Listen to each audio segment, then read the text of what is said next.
While I was making, or rather, writing what I was going to say or what I'm going to do on this platform, it occurred to me that I haven't discussed the basic structure or the basic components of the tooth, which is very important, as this would foster a more understanding of the topics that are to be discussed, or even topics that you may have researched on as individuals. So hence this video will talk about the tooth, the two main parts of the tooth, as well as the three basic components of the tooth.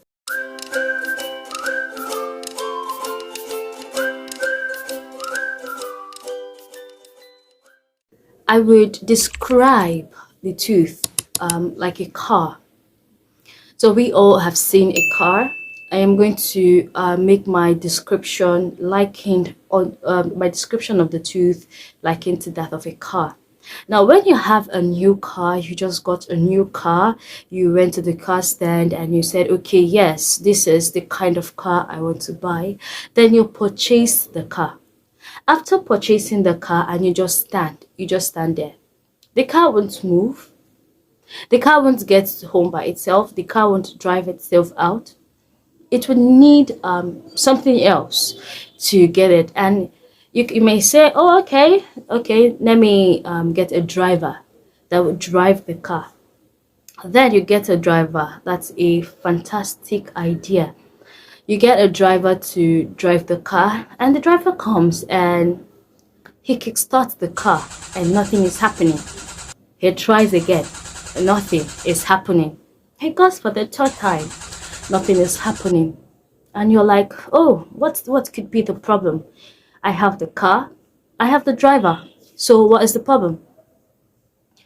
So you take a step backwards and somebody pokes at you and say, hey, have you checked the fuel tank? Have you checked if you have enough fuel? And then you check and you see that there is no fuel present in the car, or there's no diesel, as the case may be, or petrol, whatever, present in the car. And then you say, oh, okay, let me get some. Then you get some fuel, some petrol, diesel, whatever, and you put it in the car. Then driver goes to the driver's seat again, and you start the car, and boom, the car starts.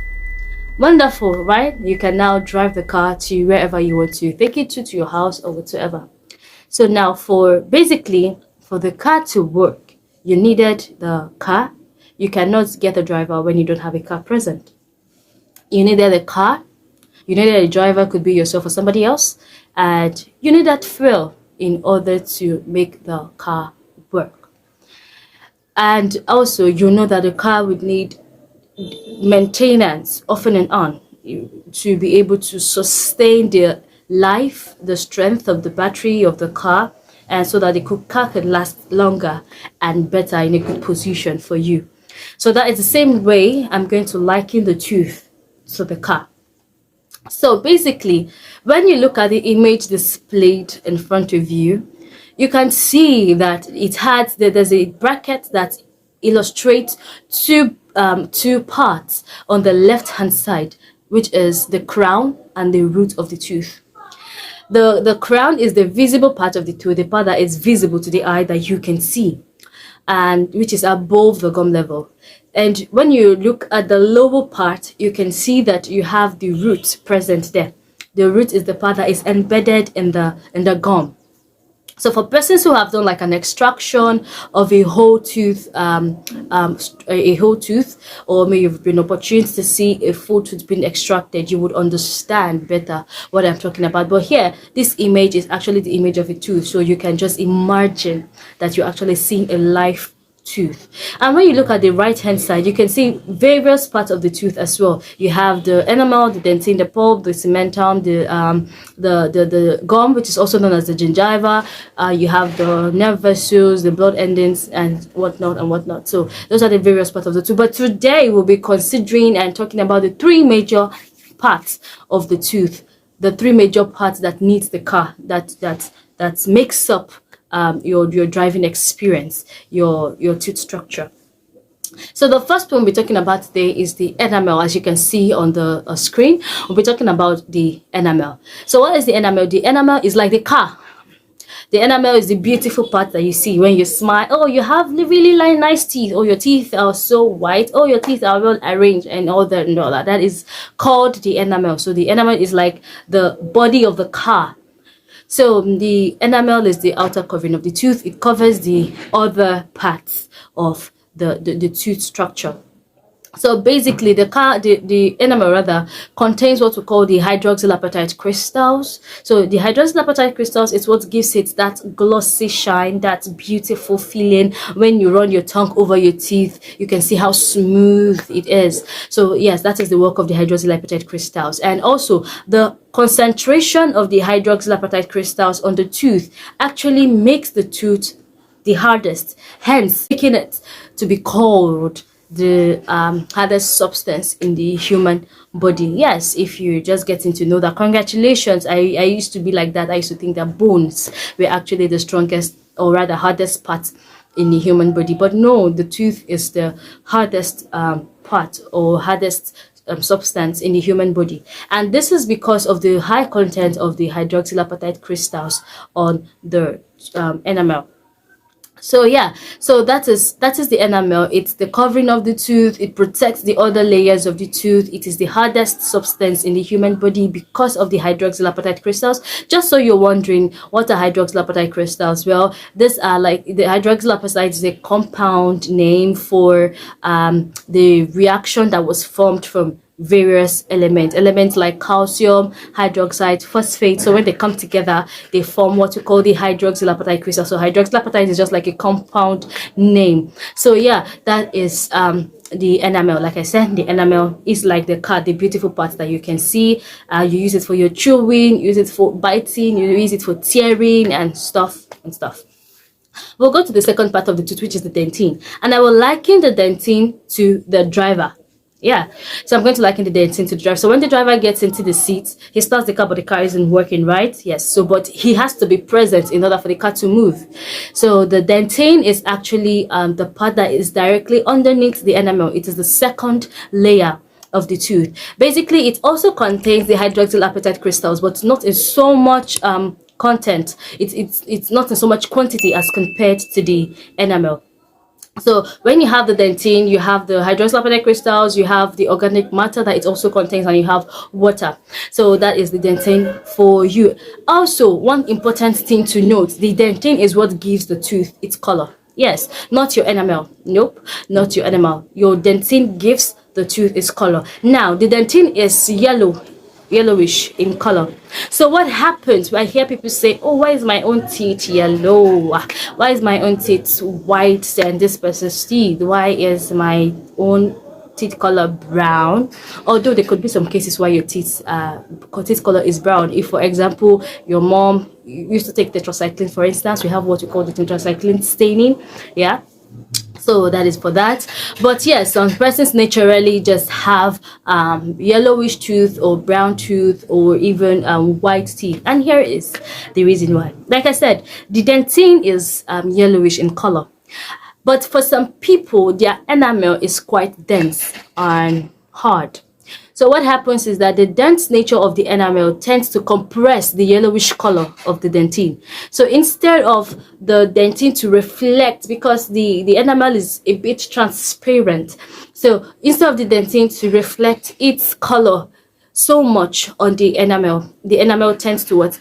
Press it down and say, oh, hey, you can't unshine me. No, you can't do that. And when that happens, the dentine is not completely visible to the enamel, and yeah, the enamel what enjoys its life. And yes, you have people saying my tooth a bit whiter, and for some other persons, because their the enamel is more thinner and it's not as dense as for some persons, when the tooth is forming, the adult tooth they are forming, you see the dentine shines on the enamel, and because it can't hide anymore, the enamel can't cover up, it doesn't have so much strength to cover up the color, the yellowish color of the enamel. You can see that the dentine just shines its way through to the enamel.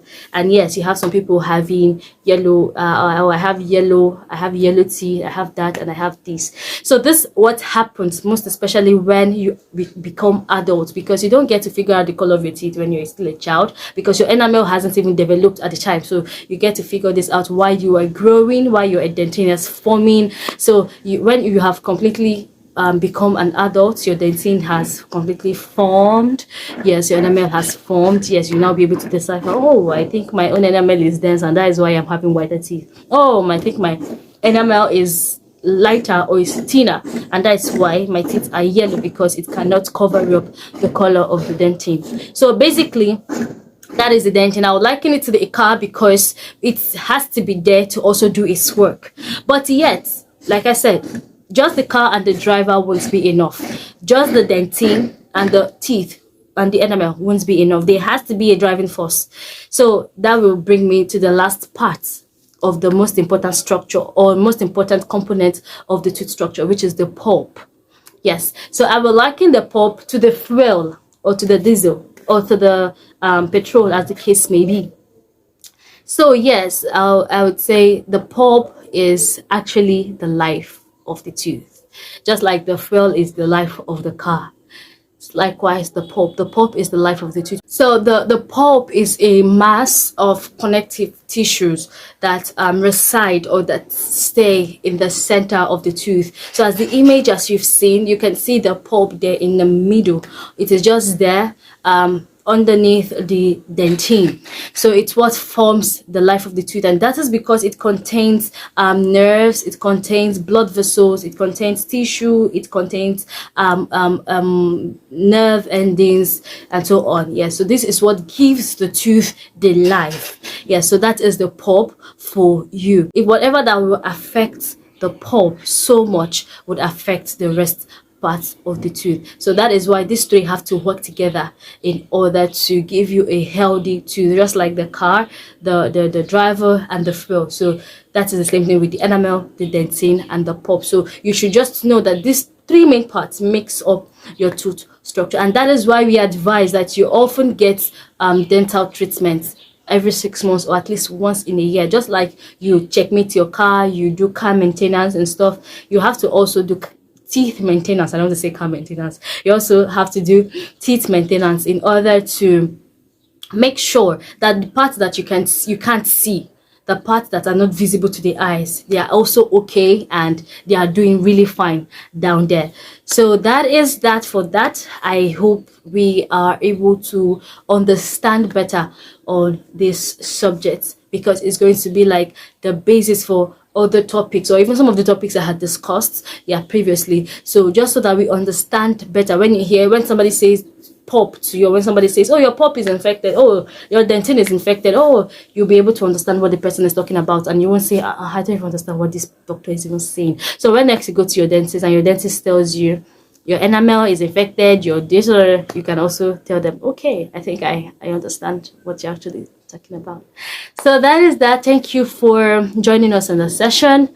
Once again, my name is Precious, and I'm a dental nurse as well as an orthodontic assistant. I bring you beautiful topics in dentistry and also ways to improve your oral cavity and maintain a good oral hygiene. So if you're yet to subscribe, don't go. Please kindly subscribe to this channel. You can as well like our videos, share with family and friends. Tell me what you want me to talk about, and you can just drop them in the comment section. I'll go through them and then see what we can do about it. Thank you once again for joining us, and we'll see you in our next video. Ciao, lovelies.